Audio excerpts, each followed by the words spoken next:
یہ صرف ایک لمحہ نہیں، یہ دل کی گہرائیوں میں اتر جانے والی ایک کیفیت ہے جو صرف لفظوں سے نہیں، صرف محسوس کی جا سکتی ہے۔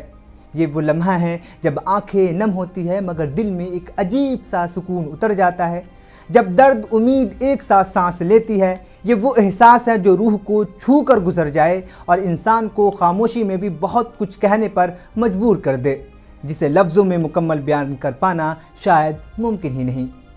فلسطین ایک ایسی سرزمین جو کبھی خوبصورتی، تاریخ اور روحانیت کی مثال ہوا کرتی تھی، ہاں وہی غزہ جو آج ملبے اور کھنڈرات میں بدل چکا ہے۔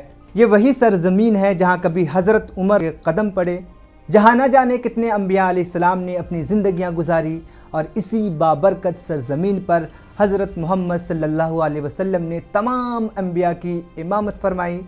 مگر آج غزہ کی ہر گلی، ہر موڑ، ہر دیوار اپنے اندر درد کی داستاں سمیٹے ہوئی ہے۔ چیخیں، خاموشیاں، بچھڑنے والے چہرے، سب کچھ اس مٹی میں جذب ہو چکا ہے، اور پھر بھی انہی کھنڈرات کے درمیان ایک عجیب سی امید زندہ ہے۔ یہ راستے کبھی خواب تھے، آج حقیقت ہے، مگر اس حقیقت میں خوشی کے ساتھ وہ تمام آنسو بھی شامل ہے جو فلسطین کے لوگوں کے آنکھوں سے بہے، وہ راتیں جو کبھی خوف میں گزری، وہ دل جو ٹوٹ کر جڑے ہیں۔